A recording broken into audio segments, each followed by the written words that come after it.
The meeting will begin shortly.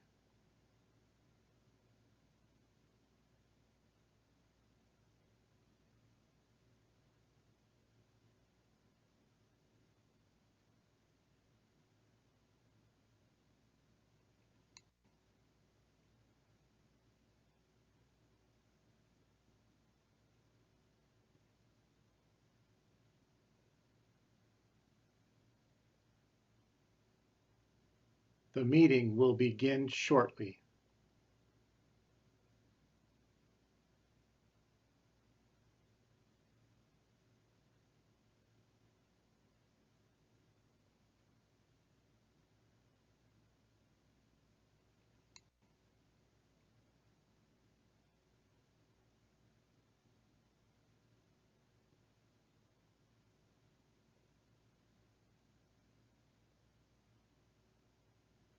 The meeting will begin shortly.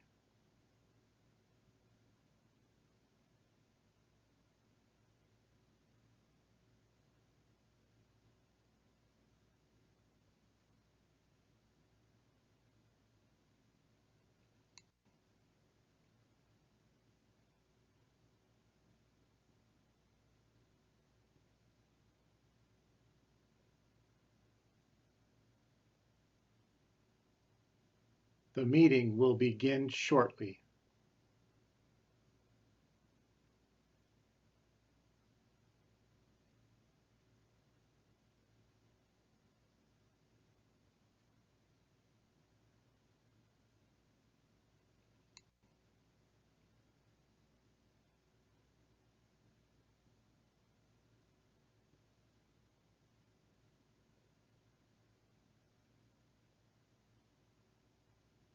The meeting will begin shortly.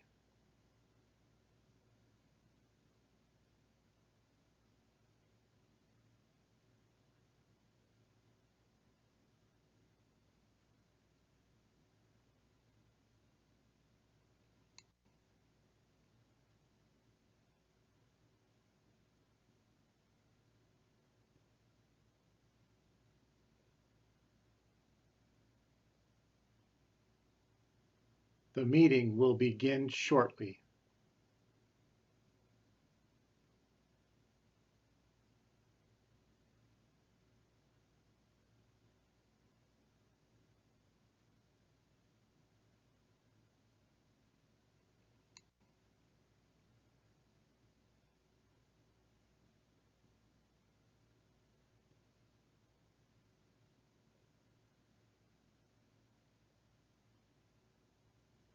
The meeting will begin shortly.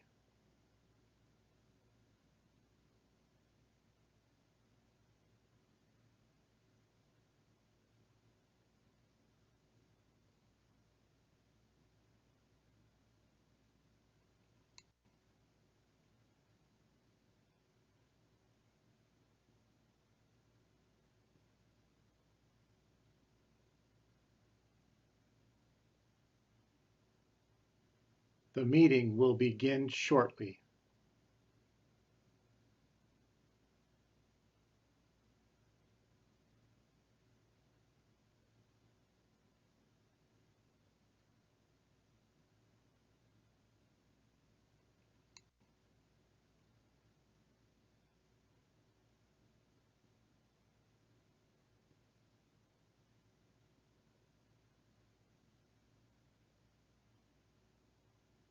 The meeting will begin shortly.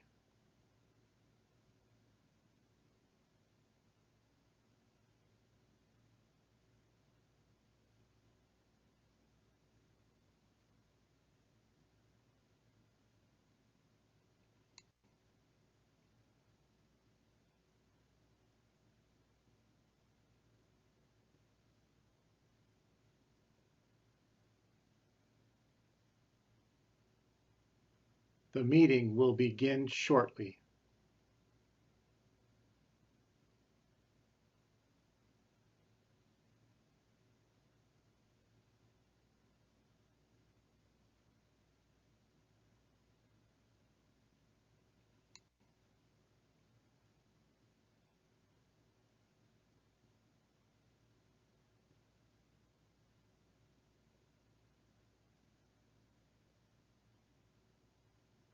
The meeting will begin shortly.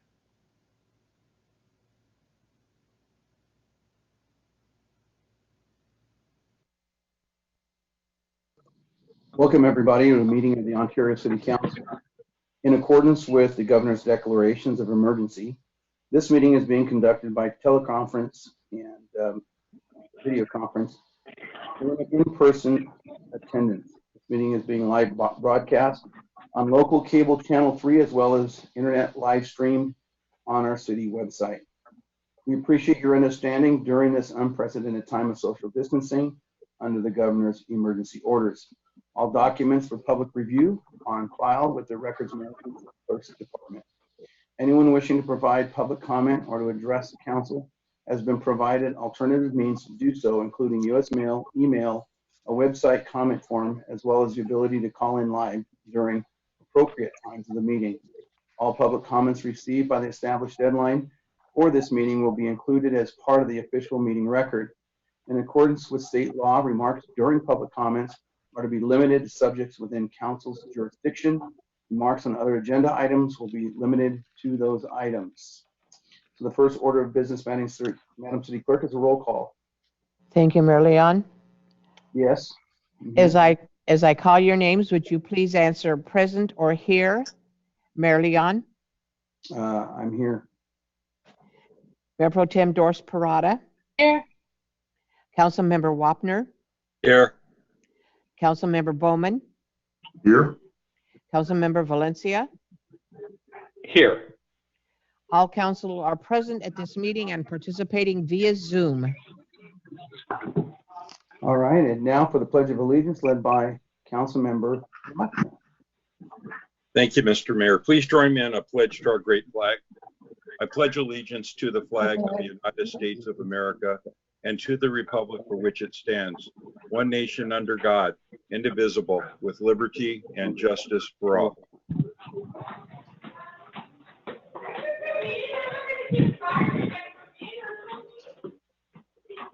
Where's that extra noise coming from? Of my grandkids in here. That's not true. I don't know. Somebody needs to mute their phone or something. So, in lieu of our invocation and recognition of the challenges that we're facing within our community and the nation, and especially tonight during this this election, which matters so much to all of us, I ask that we take a brief moment of silence to consider the outcomes, but also the COVID-19 virus and the things that are so near and dear to our hearts. If we would take about a 15-minute moment of a 15-second moment of silence, please. Thank you.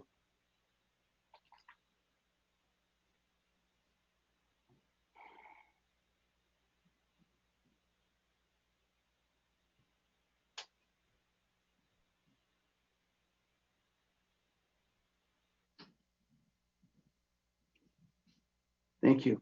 Thank you. That takes us to public comments, and it is my understanding there is nobody on that line for public comments.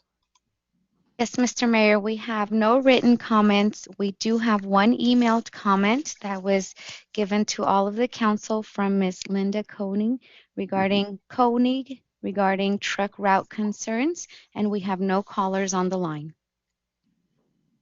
Yeah, I in fact did read that and would love to speak to the city manager after the meeting about that letter. It's a good one. So that takes us to agenda review and announcements. Mr. City Manager.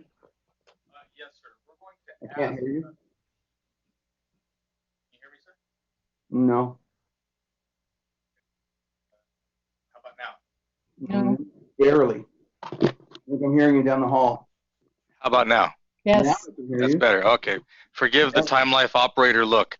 Yeah, you were gaming before We the are meeting. going to ask that you open and continue the public hearing related to item number 9, the location retention agreement with Kinley Sports LLC for the Porsche dealership. We have to update the economic impact and subsidy report, and that will be ready for your November 17th City Council meeting. So If you are amenable, the appropriate action would be to open and continue to that date certain, November 17th.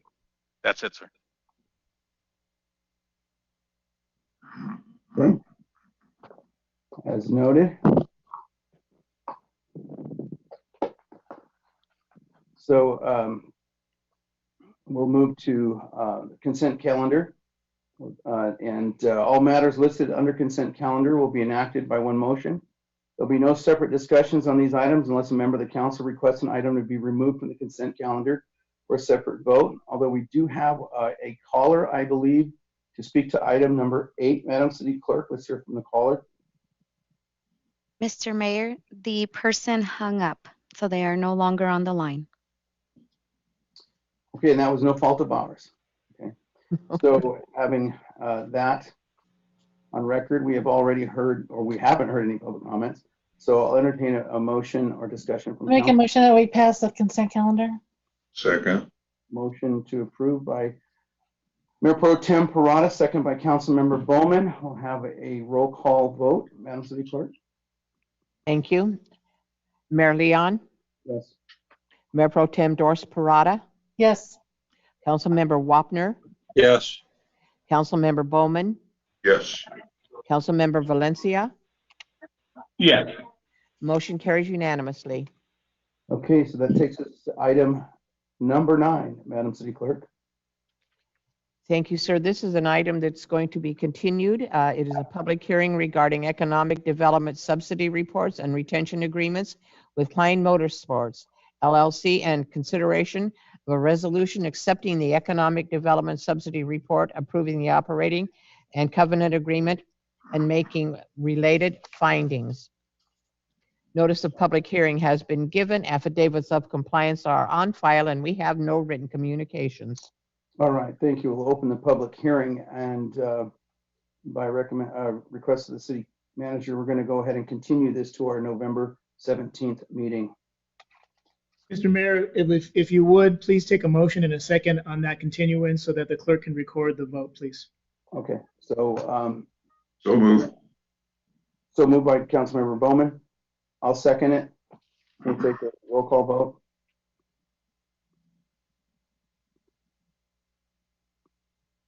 Mayor Leon, Yes.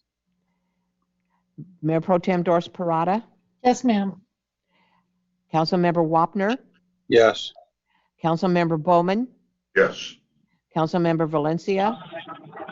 Yes. Motion carries unanimously. All right.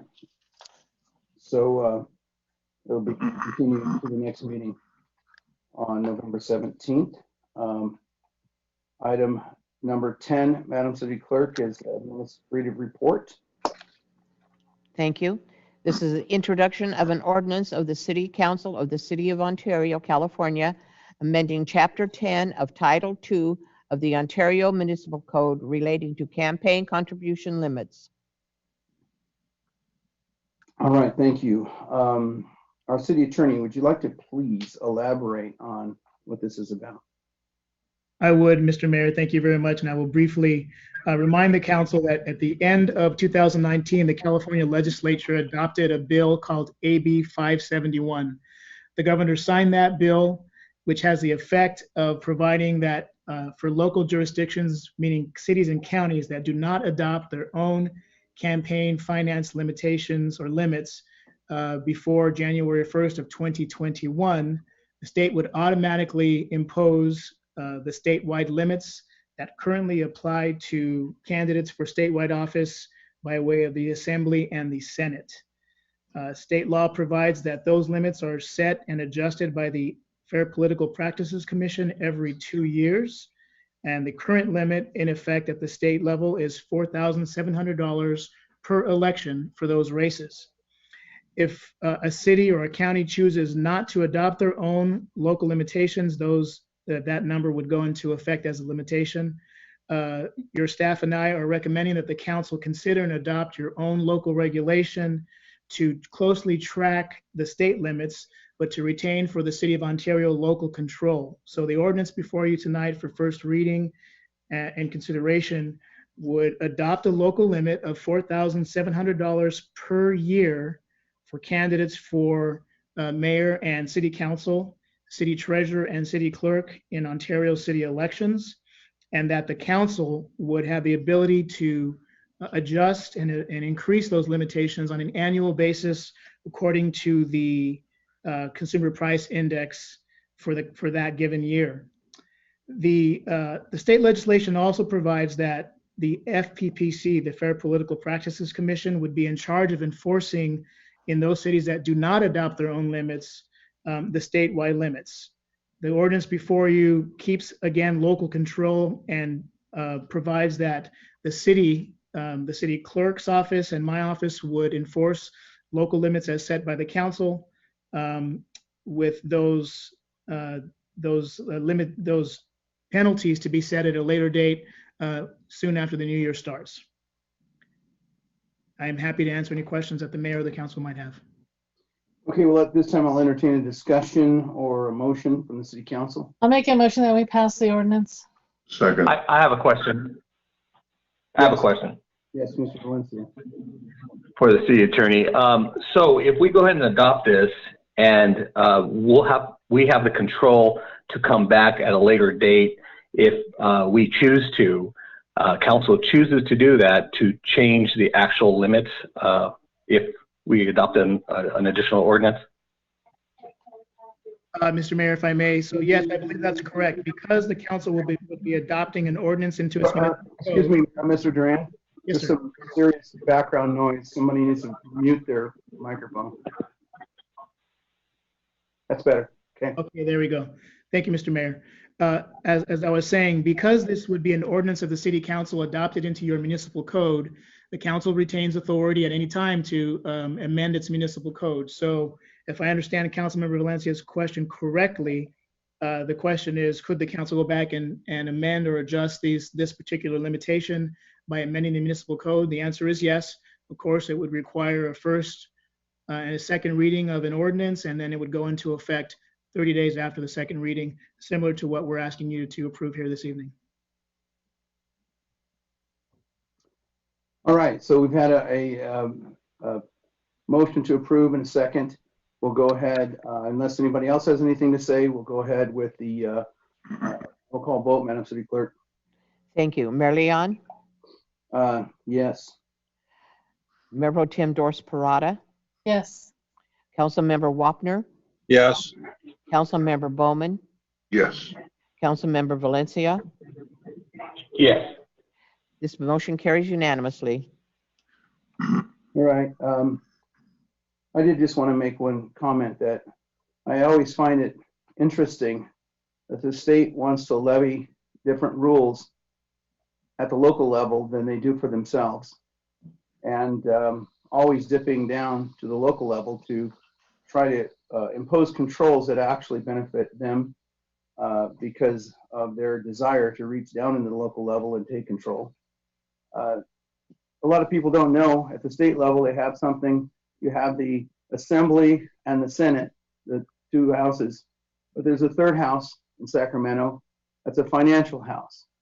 And so they can put all kinds of limits on themselves, but the third house actually funds all of the independent expenditures, those swift boat operators, and all the other groups that will back a certain candidate if they want them to. That way, that's how they get around this. But whatever, you know, it always looks like if we say no to this kind of, as far as I'm concerned, takeover, then we look like we're somehow trying to rock the boat.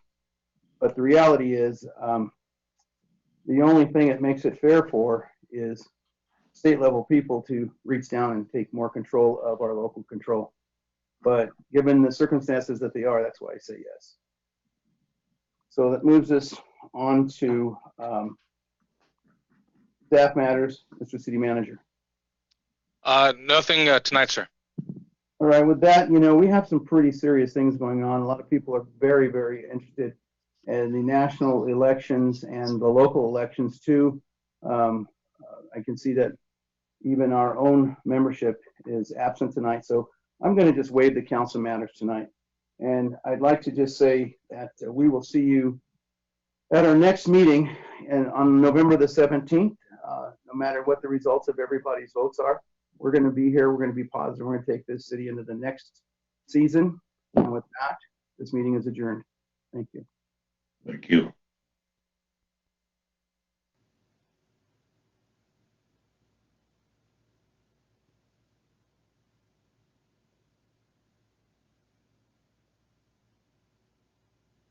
The meeting will begin shortly.